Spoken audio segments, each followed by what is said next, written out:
Good afternoon and welcome to the ECS Forum on Opportunity and Justice. I'm Pamela Egleston, Director of Health and Wellness Programs at Episcopal Community Services, our convener and host for today's forum. ECS is a leading provider of direct social services and has served Philadelphia for more than 150 years. We are here today at ECS's St. Barnabas Community Resource Center, who had its grand opening back in June of 2022.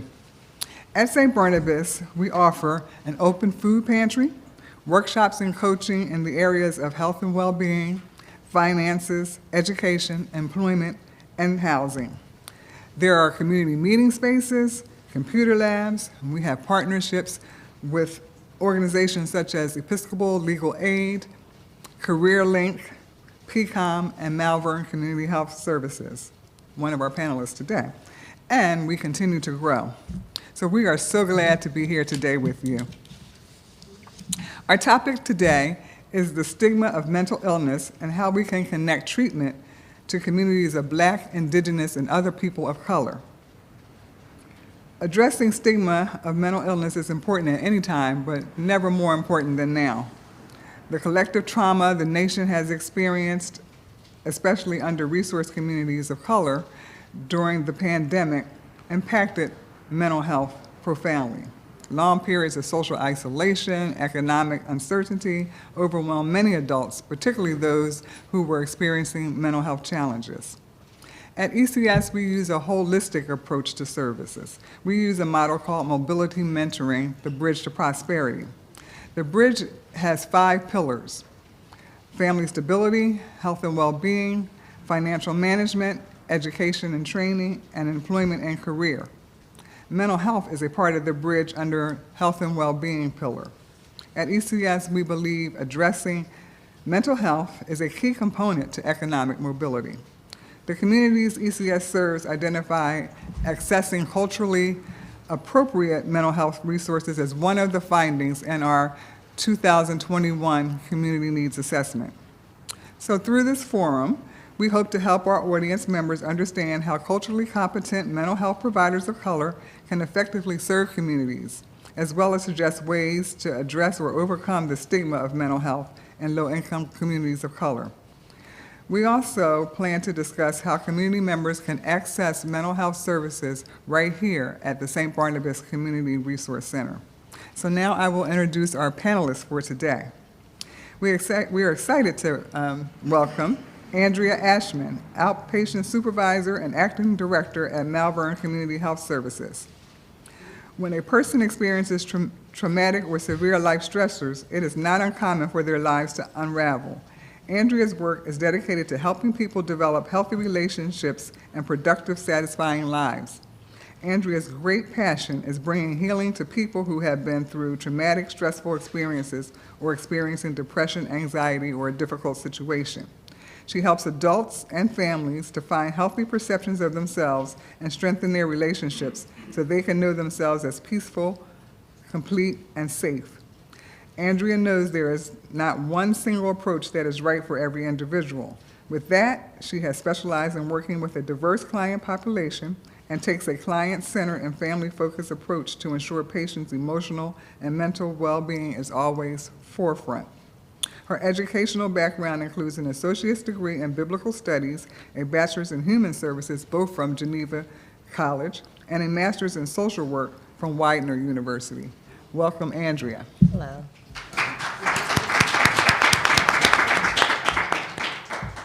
We also welcome Victoria Moon, Community Engagement Specialist at Oshun Family Center. Victoria has worked to end the stigma surrounding substance abuse, housing insecurity, sexual education, and child welfare. Victoria aspires to being a licensed therapist that specializes in perinatal mood and anxiety disorder and normalizing the community needed for all birthers. Victoria hopes that her work can aid other community supports in ending the Black maternal mortality crisis. When she is not engaging in the work that she loves, she is rehearsing for car concerts with her son or playing The Sims. She has a passion for storytelling and highlighting the experiences of the children of the diaspora.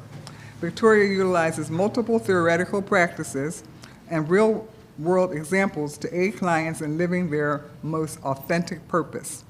In her undergraduate career, she received a degree in psychology and women and gender studies from the Westchester University of Pennsylvania. She holds a master's degree in clinical mental health counseling from Immaculata University. Welcome, Victoria.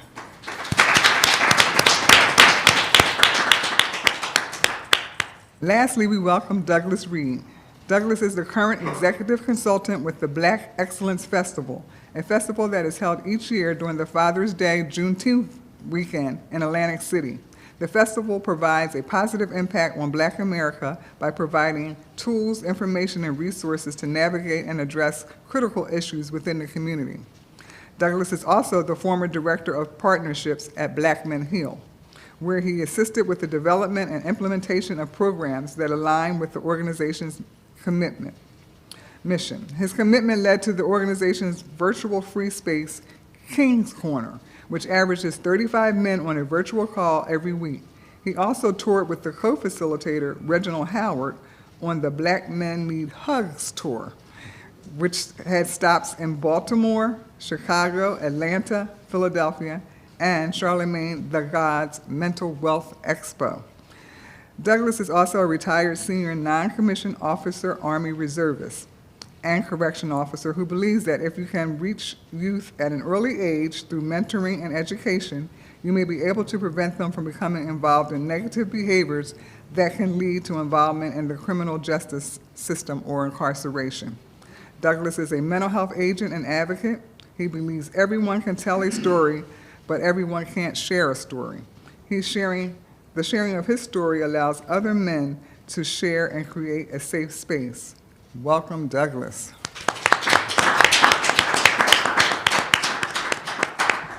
So now let's get started.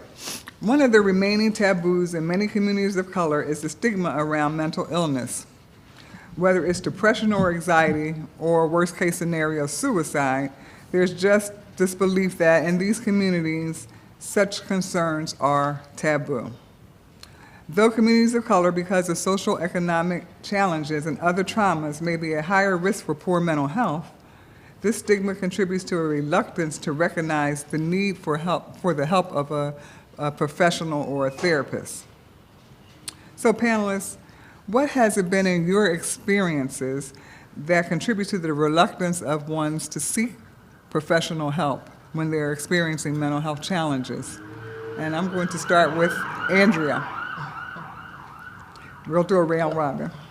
One of the things I think is that they're ostracized and sometimes made fun of by family members, by other community members, and so they're not so willing to say, I am dealing with something, I am going to therapy, I'm seeking help. And so as a community, it's important that we don't ostracize those that are seeking help, and normalize it. And we also like to think that as Blacks, we don't need that, which is not true. And so we just need to not ostracize others and have the opportunity to speak openly and freely about it, and share our own stories. You don't have to say, everything that you're going through, but be willing to say, hey, you know what? I saw the need for therapy. I went to therapy. I found it beneficial. And that would then, if you tell someone that, then that will then allow that person to say, oh, okay, I too can do that, and it may be beneficial to me as well. Victoria? I agree. I would also say when dealing with mental health, a lot of people don't know there's language. So a lot of the times you're experiencing these things and you think it's just you. So something like anxiety might be something that you've watched your parents deal with, so it's now normalized in your household that we always have our shoulders up like this, and we always get uncomfortable when people come over, and we're always obsessing over the next thing to come, when that's not normal. So when we talk about, like you mentioned, speaking about the hardships we're experiencing, we want to also give language to that. So if on a day you're feeling anxious, saying, I'm anxious today. The feelings wheel is a beautiful thing. Anyone can get off Google for free. But that feelings wheel opens up more feelings besides mad, sad, and happy. There's other things you might be feeling in the happy category.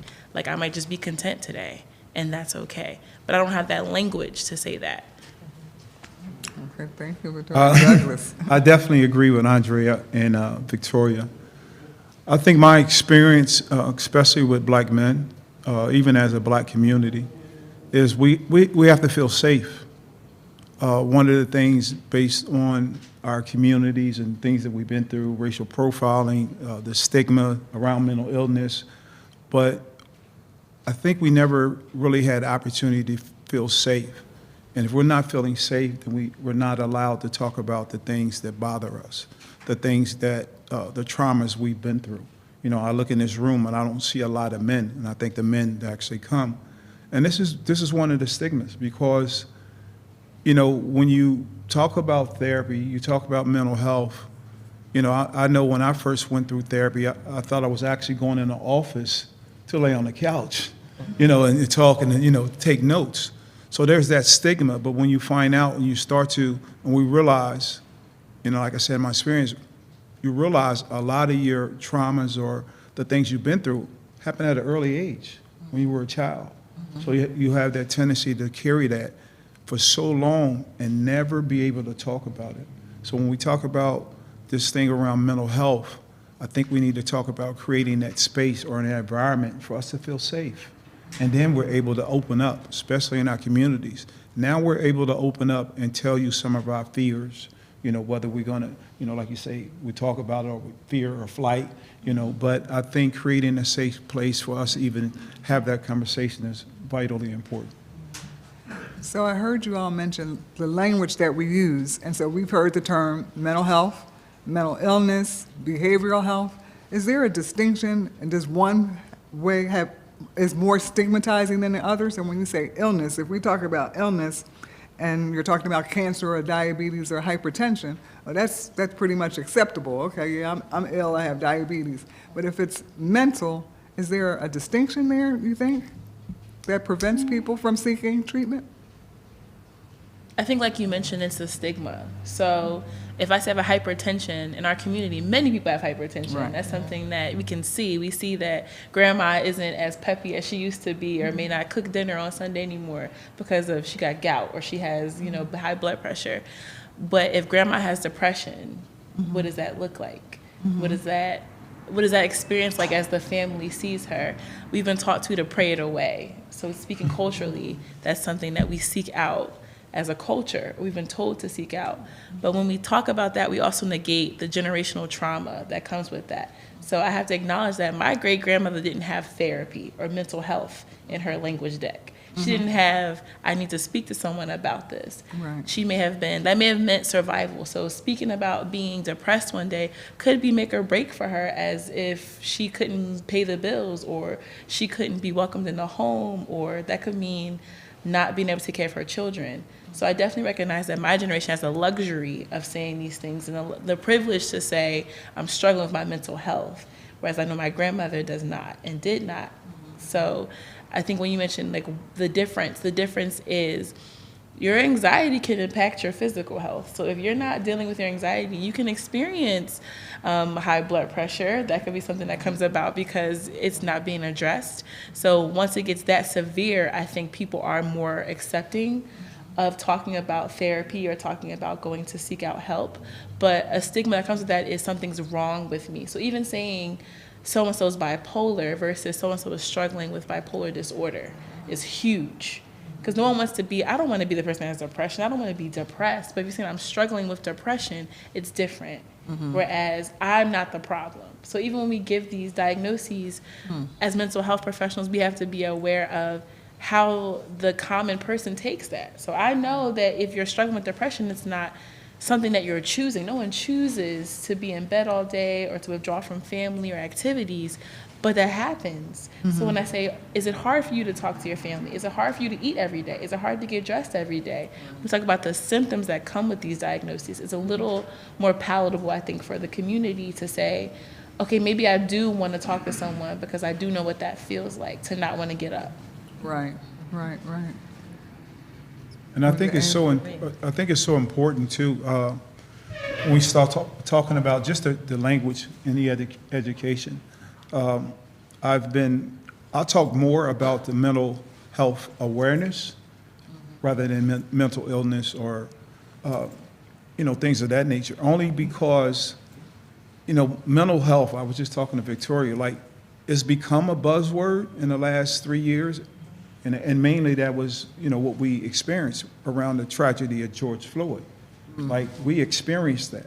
And I think that brought a whole nother level of what we're actually experiencing and our feelings. Like, we understand, like, your feelings are valid.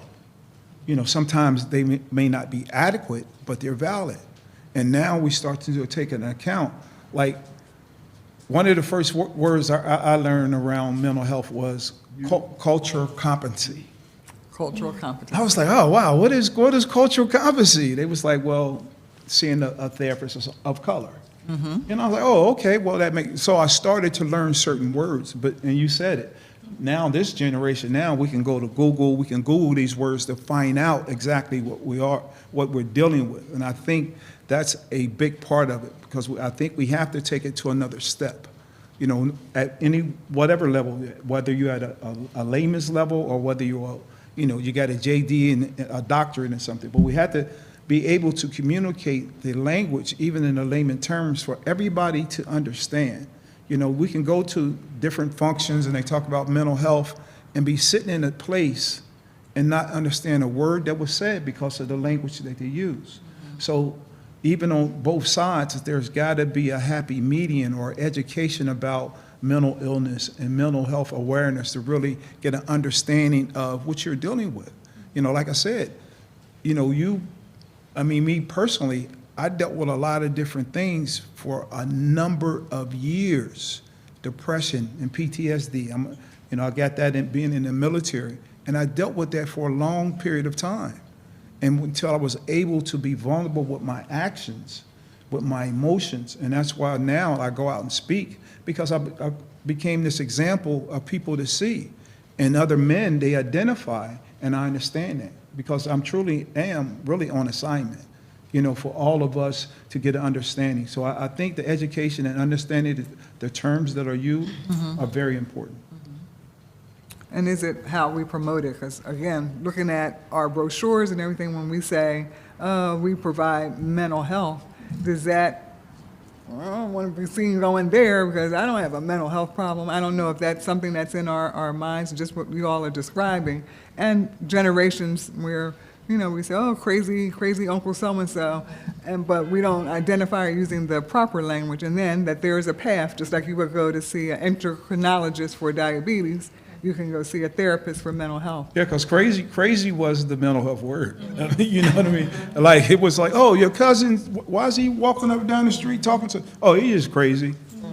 Now, that was mental health. That was the first, but now we've taken that to another level, because now we're starting to educate ourselves. We have people like yourself and, Barnabas that are educating people about those types of things.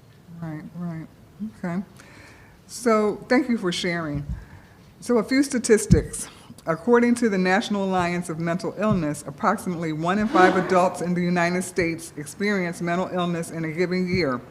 This is irrespective of race, creed, or color. In addition, according to the U.S. Department of Health and Human Services Office of Minority Health, adult Black African Americans are 20% more likely to report serious psychological distress than adult whites.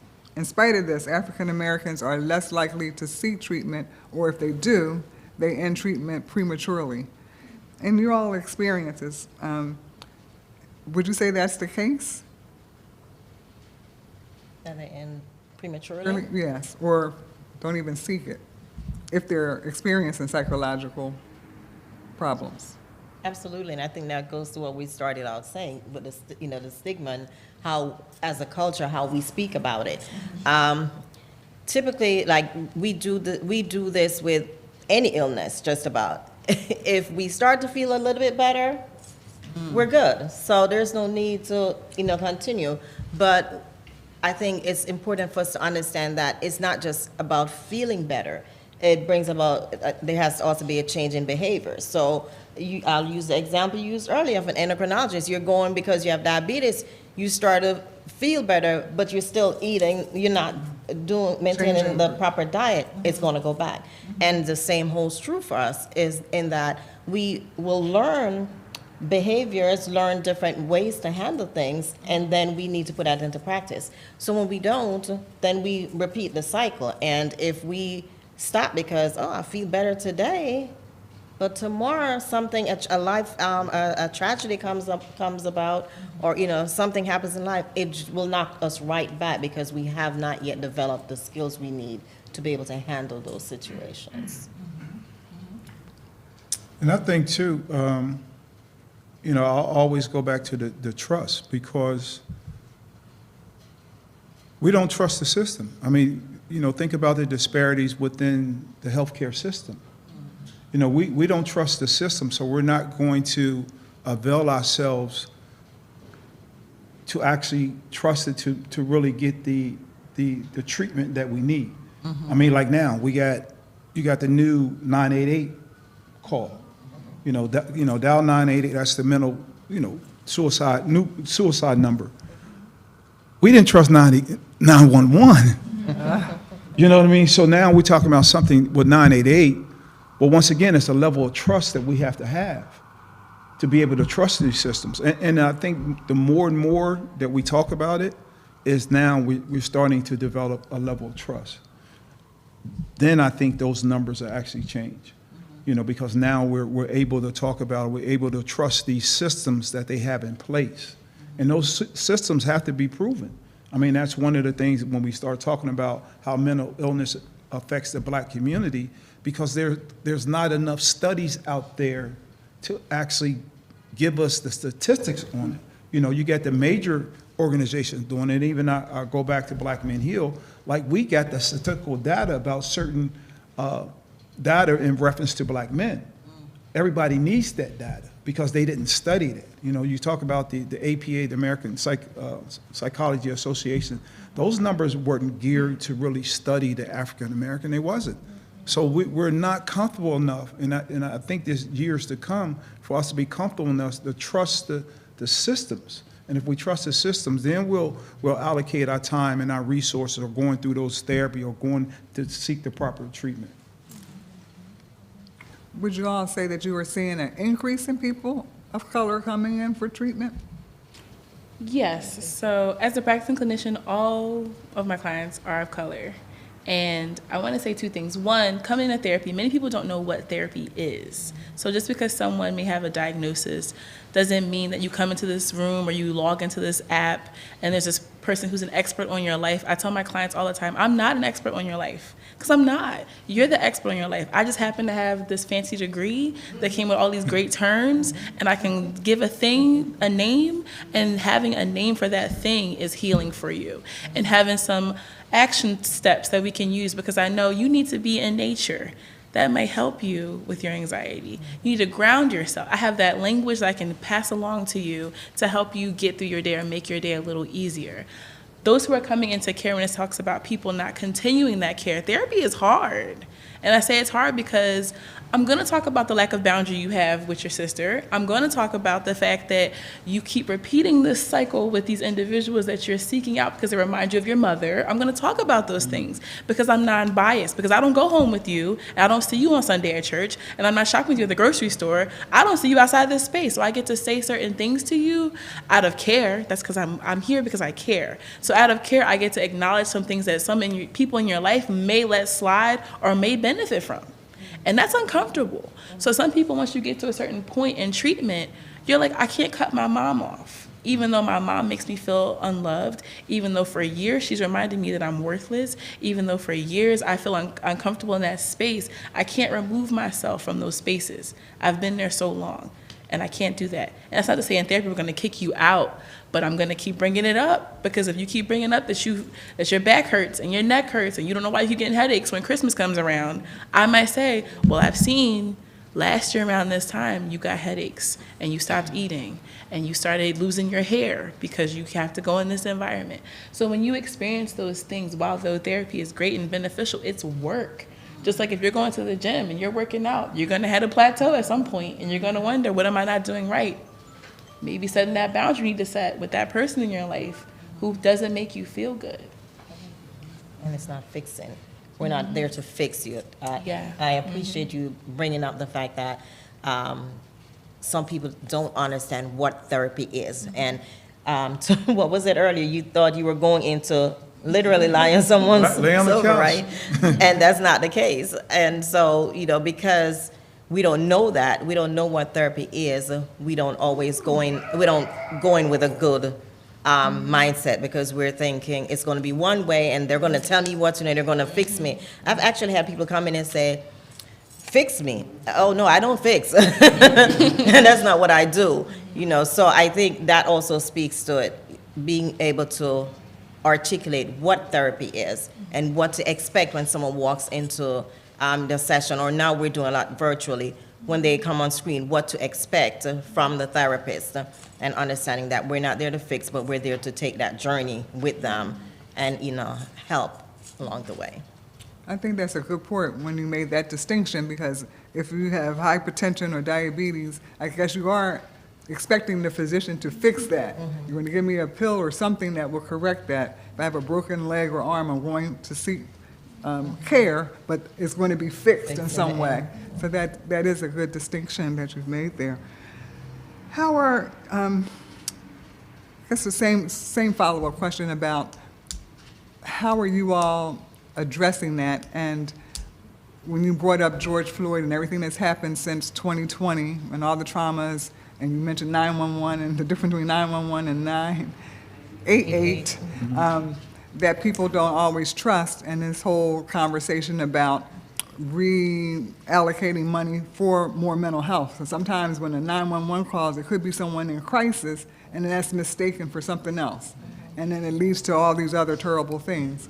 So what are you all experiencing around that, and how are you knocking down those barriers or working with the authority, the police, or whatever? Any of your organizations doing that or been approached? We're not specifically working with the police, but I do know that some counties, I'm not sure what Philadelphia is doing, but I know like in Bucks County, they actually have a ride-along, have someone with some mental health experience riding along. So that makes a difference also. Sometimes when you mentioned 988, we call 988 and they may refer you to like mobile crisis. Some places you call, they're actually asking, is this a mental health situation versus is this something where you need police? So then they send out someone that has that training that can help to de-escalate, because again, we have so many individuals that are traumatized and are afraid of dealing with the police and dealing, with anyone in a uniform, really, dealing with them. And so being able to get someone that has that training to help will make a difference. Now, my agency doesn't specifically work with the police in that area, but of course, we are here and we're open and willing to do that if that's what needs to be done, so that we can help, because our goal is to help. Again, take that journey with you and help you along the way. So my organization also does not work with the police, but we have an event called Black Maternal Health Week. So you mentioned the Black maternal mortality crisis. So Black birthers are 4 times more likely than our white counterparts to die during childbirth. And my organization, in working to end the Black maternal mortality rate, we have an advocacy day. So our week is April 11th through April 17th. And we're meeting with individuals in Harrisburg to talk about why does this happen. So in short, why the Black maternal mortality rate is so high is racism. Like, that's the one-stop shop answer. Black women's pain is not believed in the hospital when they do seek out care.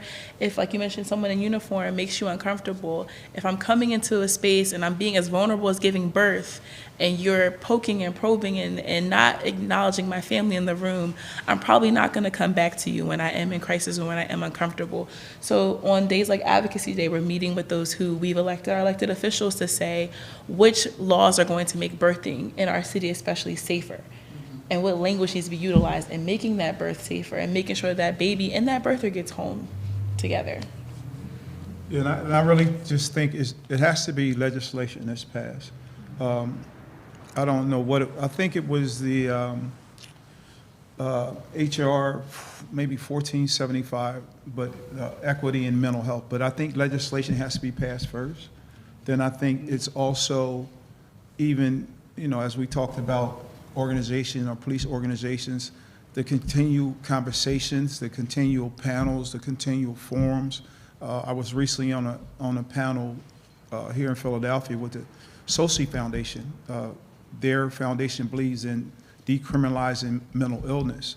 And even being a part of that summit, there were a lot of different organizations from around the country that spoke about mental illness, spoke about the disparities, spoke about the 988s, spoke about the judicial systems and how people are sentenced. I mean, all those things. I think it's continual education, continual communication, and people to actually step up and, not be afraid to talk about the mental illness and the disparities in it or the injustices of the systems, but let's start talking about it and make it fair for everyone. I wholeheartedly agree. So this is some of the things that we're doing here at ECS, at this Community Resource Center. We have partnered with Malvern, and they are providing outpatient services. And Andrea, you want to expand on the work that you're doing? They have offices right on site here. Yes, so we are here twice a week. We're here on Tuesdays and Thursdays from 9 a.m. to 5 p.m. We are on the lower level, and we do provide mental health services. We have someone here all day on both days. We also have, CBH is also putting on their portal, they have an open access. And open access means between 1 and 5 p.m. on Thursday, you can just walk in and be connected with a therapist and start that process. So in the past, you'd have to call and wait for an intake appointment. You can actually walk in, and we will connect you with a therapist and get you started. And then we'll also have you come back the following week, because in that 1 hour, you may not be able to get everything done. We'll have you come back the following week to finish that process and continue through with therapy. So we are here, again, Tuesdays and Thursdays from 9 a.m. to 5 p.m. And that would come through the Community Behavioral Health. They're the gatekeeper who refers people. How will people know that it's open access? You can walk in any Thursday from 1 to 5. It should be on their portal. Okay. It should be on their portal. So we're telling the community that that's Yes. an open source Yes, that we it is have open. here. You can come starting next week. Actually, there's someone downstairs now, but yes, 5 o'clock. So they're gone now. But next week, if you need to, you can come in on Thursday between 1 and 5. Okay. We are also partnering with OSHUN, with Victoria's organization, to provide mental health workshops. So can you expand on the types of workshops, OSHUN? Sure. So we are working on decolonizing parenting. So like I mentioned, the Black maternal mortality rate is something that I'm personally passionate about. And the way we decrease that one way is working with parents. I don't know if anyone in the room has experienced a child in any way, but it can be a lot. So, and it being a lot, like I mentioned in providing language, there are certain ways that we as parents get triggered. And sometimes the freedom your child has can be triggering. The autonomy your child has can be triggering. And what I mean by that is if you see your child making a mess, being a kid, making a mess, running around, not listening, you think back to when you were a kid, and that could have meant, again, survival. That could have meant a spanking. That could have meant not getting to play outside. That could have meant a lot of things that feels like it's shrinking you. So when you see the child doing these things, you all of a sudden you get tense and you react. And we react, and culturally speaking, we yell sometimes. You may grab that child. So in being able to talk about what healing that inner child for the parent looks like, or sometimes letting your inner child play with your child. So there's times where I might have always wanted an easy bake oven, and now my little one wants to come in the kitchen, and I'm like, oh, what are you doing? But there's a healing that happens in my child being able to cook with me, and my child being able to make a mess with me, and my child being able to mess up, and my first reaction is, well, why'd you do that? But asking, like, you really wanted cookies, didn't you? And it made sense to you to climb up on there because you wanted to get access to them, so you did that. So in our work with St. Barnabas and these parenting groups is to give language to what you're feeling. Also acknowledging sometimes kids can be annoying, right? We can say that, it's safe space. So you can say, like, it's not that I'm not annoyed at baby girl, right? She's just being a kid. but what you're doing is getting on my nerves. And so we acknowledge that. So how do you calm down as a parent? How do we ground ourselves? How do we decompress? How do I recognize I'm touched out? If you have ever been around a toddler, that's the only way they communicate. Let me touch your hair, let me grab your face. And if you're with someone that is touching you 24/7, at some point you're gonna say, please stop touching me. Get away from me. So how do we recognize before I get touched out that I need to take a break? How do I set a boundary with my toddler, right? Because we can't do that. Oh no, mommy needs time alone. That's unheard of. Yes, mommy has to be 1A and baby has to be 1B. Because if 1A is not good, we can't get the 1B.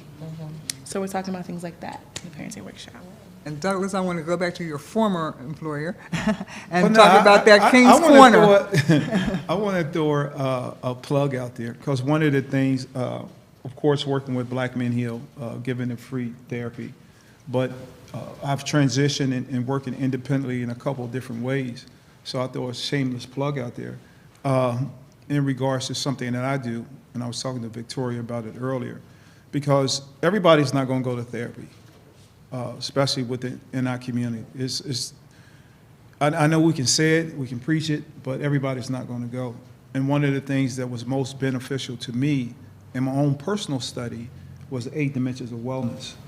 And I started to study it, and I've came up with a course around the 8 dimensions of wellness. So, I'll be more than happy to work with ECS, and maybe we can establish something, whether an 8-week course or a 4-week course, to talk about the 8 dimensions of wellness, especially concerning men, actually open to men and women, but especially men, Black men.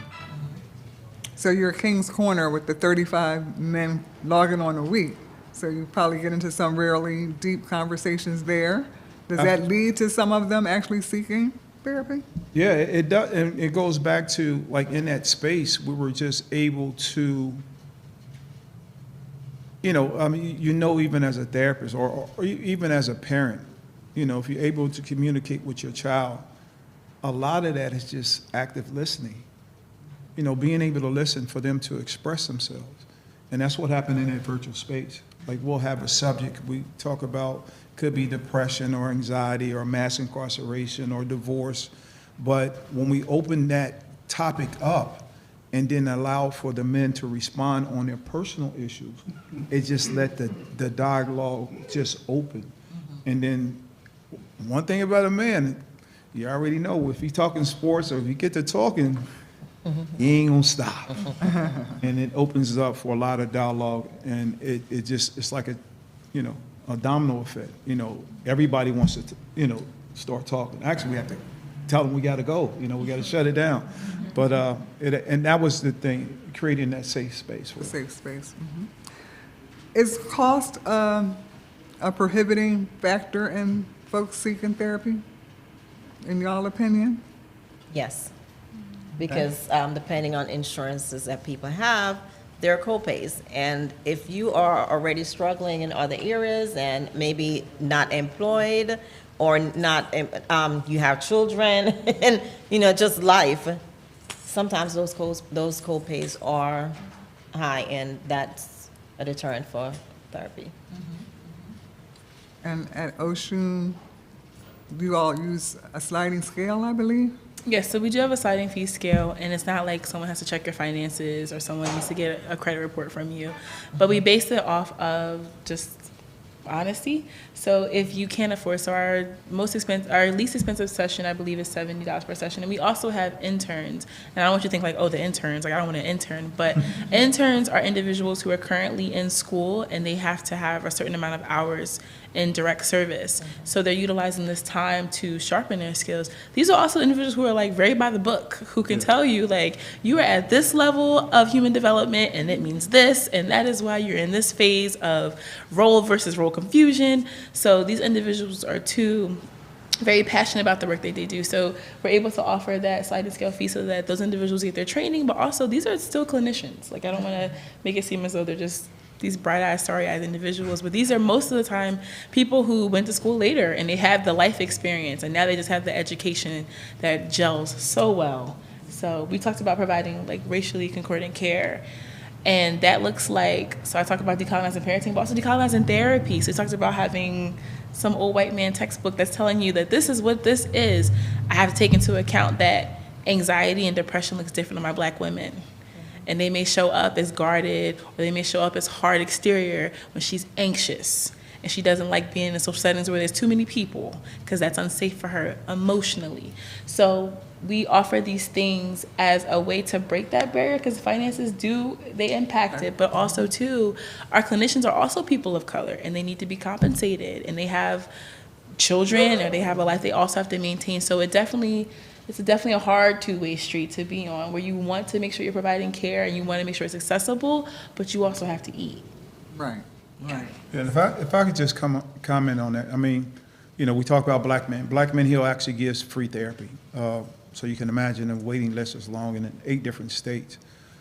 But the thing about it is, and y'all mentioned sliding scale, and I think about the policies, I think about the legislations, I think about the licensure, from Pennsylvania to New Jersey. Yes. You can't, just the licensure in itself, it's got to be universal. I mean, because we'll be able to help more people.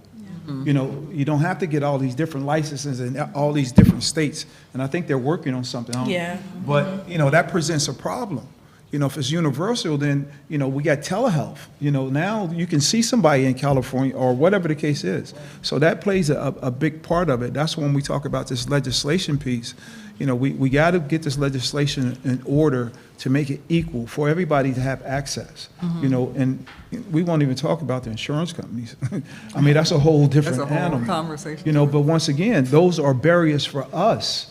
Even though the insurance companies are making a lot of money, but they still present barriers for people, ordinary people, hardworking people, trying to get to provide for their families, and yet trying to get the therapy and the help that they need.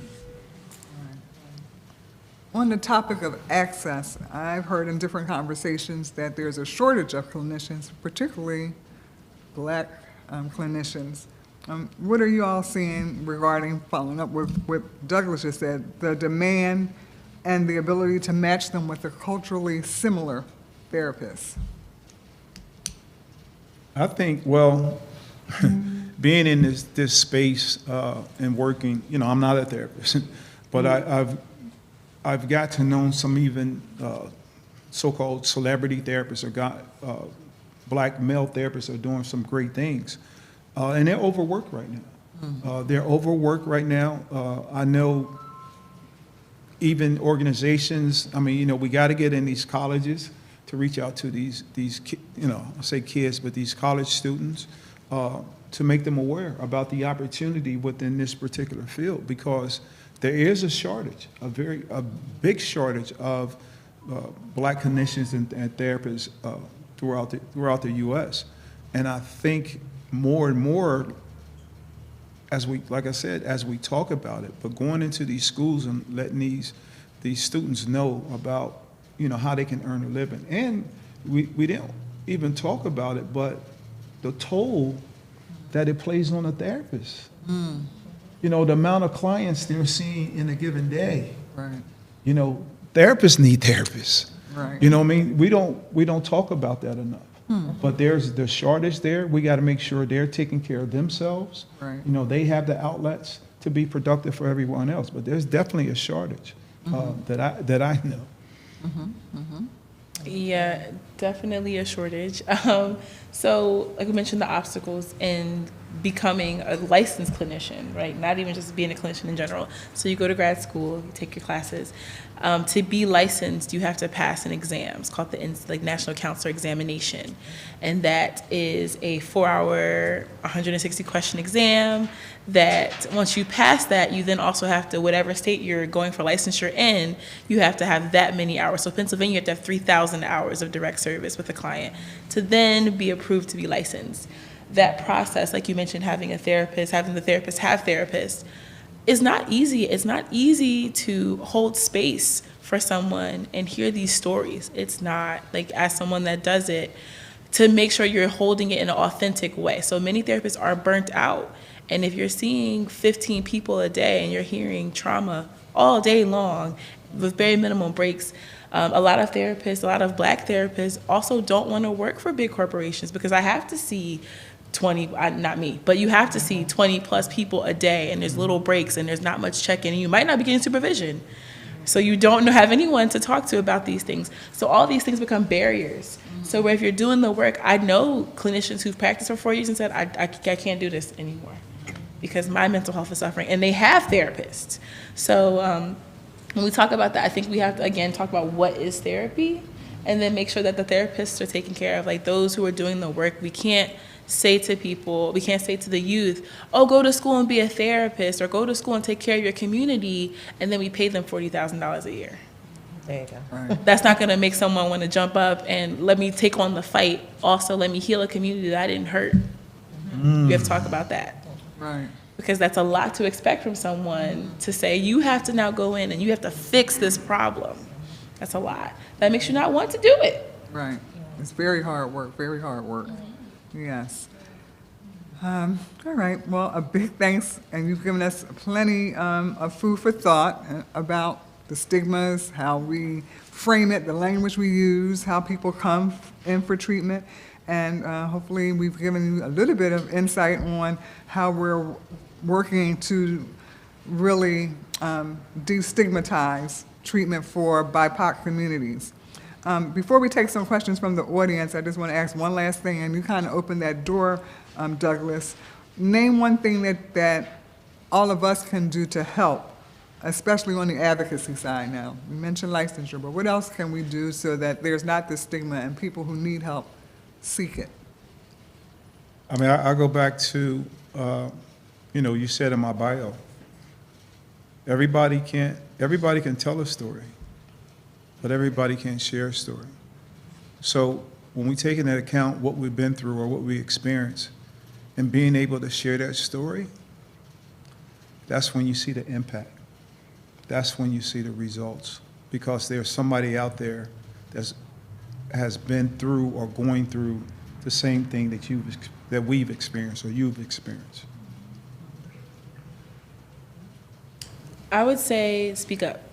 So mental health doesn't always have to look like I can't get out of bed, I'm crippling with anxiety, I don't want to talk to anyone.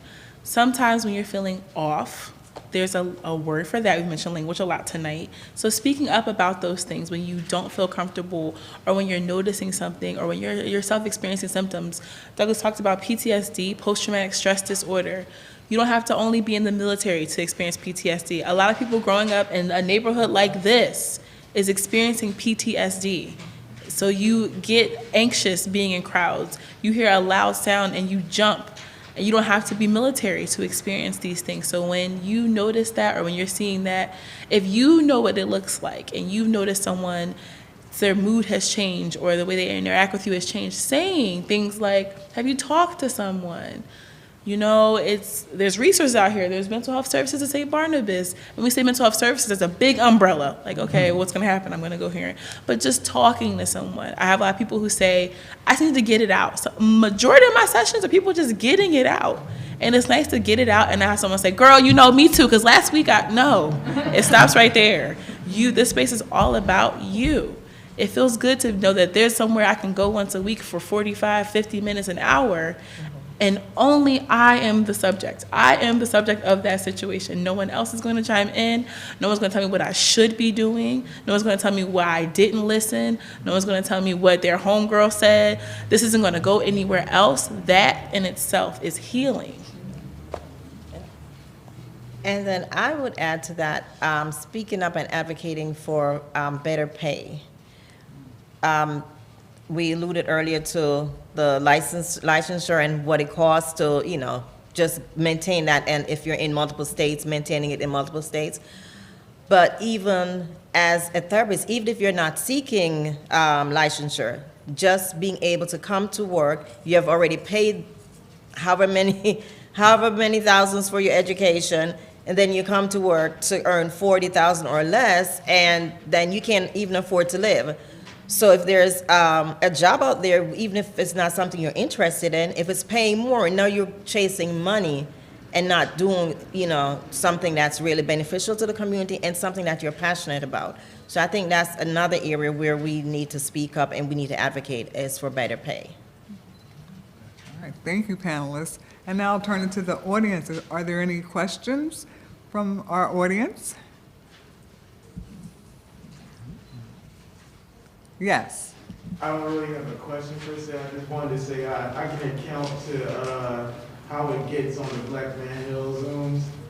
It's once it picks up, it doesn't stop. You know? It's true.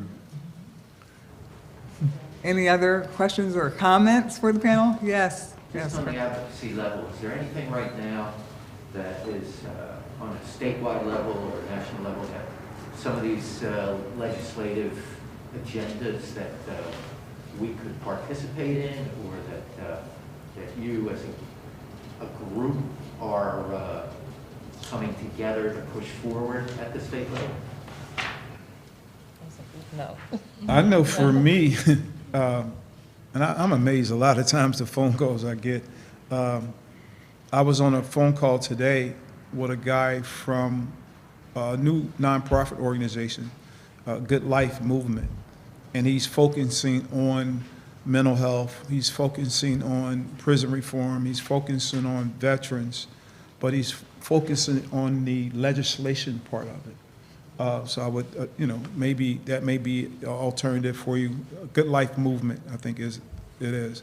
And I just had that phone call today. It's a new nonprofit, and they're just trying to make an impact when we talk about this legislation, because, we at the ground level, we're doing a lot of fighting. We out here, talking to individuals. We're doing the work on the ground, but, it's always the politicians that's making the decisions. It's the politicians that are relegating our pay, to pay for the clinicians. So we do need somebody to fight in these boardrooms to make a difference on how we're working down here on the ground level.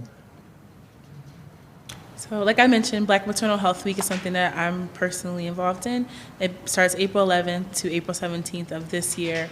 And we're having Advocacy Day beginning April 11th, where we're having 200 individuals going from Philadelphia to Harrisburg. So if that's something you're interested in, I can definitely give you that information. So we are seeking people to be on the bus to go and to show how much the Black maternal mortality rate affects our community. But also, if you're looking for ways to be involved too, basic needs really impacts mental health. So like St. Barnabas has the food pantry here. If you have food, shelter, and water, you can then probably say like, okay, my basic needs are taken care of, but something is still off. Now I can address that. But it's very hard to talk about my anxiety, my depression, my adjustment disorder if I don't have money to feed my children, or I don't have clothes, or I don't have housing. So if you can pour into those organizations, those grassroots, those local community organizations that are doing that work, that's tremendously effective to people being able to then address their mental health without having to worry about those things. Agreed. I totally agree. Places like St. Barnabas, where there are multiple things being offered to the community, is definitely a place where you can get resources, you can find out about different things that are happening, and sometimes it's just a basic need being met that makes the difference. If we can take care of that, because if that's not met, you could tell people about all the different things that are out there, but I don't have anything to eat. I don't care about anything else you have to say right now. So meeting that basic need and advocating at that level starts the process, because then now that this is taken care of, I'm whole, I can now, I have food, I have shelter, I can now listen and think about the next level. And then also speaking with your council members, your city council members, the different areas that you're in, your mayors, things like that, getting involved in what your community has, finding out going to the, what are they called? The local meetings, like the township meetings, things like that, I'm sorry. Going to stuff like that, so you'll know what's being offered in your community and what your local legislators are advocating for, so that you can start there, and then it goes up from there. That's a good segue to a question that we got from offline, which is, can anyone identify the legislators who are championing mental health? So, we just said, let's go to those folks, but do we even know which ones have that as part of their agenda that they're in Congress, state legislators, city council? I don't know if any of us know that. I think that's an excellent question. I don't have the answer, but I think it's an excellent question, because it goes back into who we put in office for anything. But it also goes to show you that there's work needed for that, even from a personal level, even from like being here as far as what, St. Barnabas is offering. Like, how much of it is the community utilizing it? And it's right here in their hands. And I think it's not only in this community, but I think it's in a lot of our black communities throughout the country. We have to utilize the resources that are there. Can't be constantly complaining that we don't have something and we have something there and not utilize it. Right. So I think that's, because even with mental health, even about having services are not sexy. You know what I mean? Like, anytime you talk about human services, or social work, or all those things that people provide, it's not sexy. So nobody really cares until there's an issue. Then when we had an issue, now we want to march, we want to fight. I mean, all these different things, but we have to start utilizing, utilizing the resources that we have. And I think that's why it's so vital that we start trying to hit the young people when they're young, to start educating them about it first. And then that's them going to mom or dad or whoever saying, hey, I want to go over to St. Barnabas. They're offering a certain program that I heard about, So it's about us utilizing the resources that we have. But that was an excellent question. Okay. All right. Well, thank you. I think we're kind of hitting up on time, so I want to thank all of our panelists today. And we've had an enlightening conversation. We've talked about the language that we use when we're talking about mental health, and how it could be stigmatizing the generations, what earlier generations saw, and it's kind of taboo. You don't talk about anybody having all these mental problems and not seeking help. And then the whole pay scale for therapists. We want quality therapists. We want them to be similar to who's seeking the service, as we feel more comfortable, culturally concordant, and how we can then, so I guess it's also a pitch for people who have a passion for that, to enroll in some schools and try to give back to the community in that way. So now I would like to hand the mic to our Chief of Programs, Sanaya Muhammad, for closing remarks. If I could, is it possible to make one statement? Sure, And that's- sure. And the statement is, we want to thank you for actually being the moderator for this panel and doing an excellent job. You make us look good. So, Go ahead, all the knowledge. All the knowledge. Sanaya? I don't know if I need to grab a mic or not. I'm hoping folks online can hear me and see me. But that was my first sentiment, was thank you, Pamela, so very much for having the vision and the drive to execute this really important discussion. We certainly appreciate your efforts, and to our panelists and guests, thank you so very much. Our last forum in October, we had about 30 folks in this room, and 1,088 people watched the live stream thereafter. So today, we had the folks in the room here today and about 50 folks joining us online. We expect that number to pick up rather quickly. So thank you for joining this really important conversation. This has been a really thoughtful discussion, and I appreciate all of the work that the guests are doing in this space. Here in Philadelphia, we had a really acute tragedy with the killing of Walter White just a few years ago. So we know that mental health is an omnipresent issue that impacts how and if we can in fact show up in the ways that we're hoping for each and every day. ECS's investment in the St. Barnabas Community Resource Center enables us to bring housing, counseling services by the Urban League of Philadelphia, legal aid from Episcopal Legal Aid, an open choice food pantry that was talked about today that's provided by Philabundance and Sharing Access, employment services from PA CareerLink, and trauma-informed financial literacy coaching from Drexel, just to name a few. With robust social services, we connect community members and our program participants to the resources and tools that they identify that they need to reach their brightest ambitions and meet their interests. It gives me great pleasure to announce today that State Senator Vincent Hughes has provided a grant to ECS to allow us to deepen our work in mental health services in this community.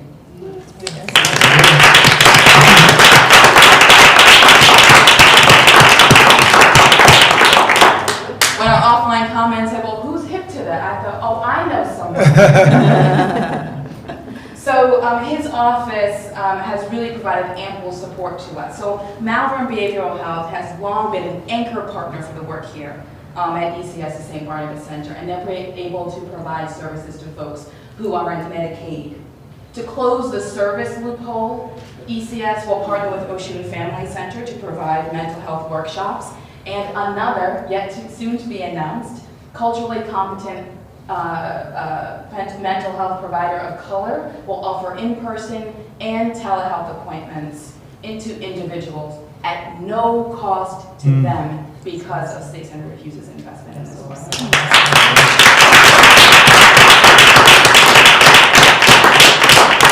What makes this even more enriching and powerful is this is exactly the type of work that we learned community wanted at this center from our summer 2021 community needs assessment that heard from residents here in Haddington and Carroll Park.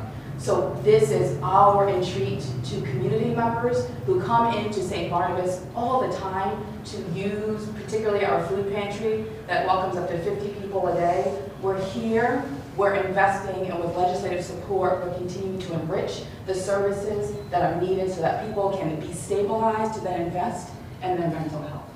So thank you so much for coming today.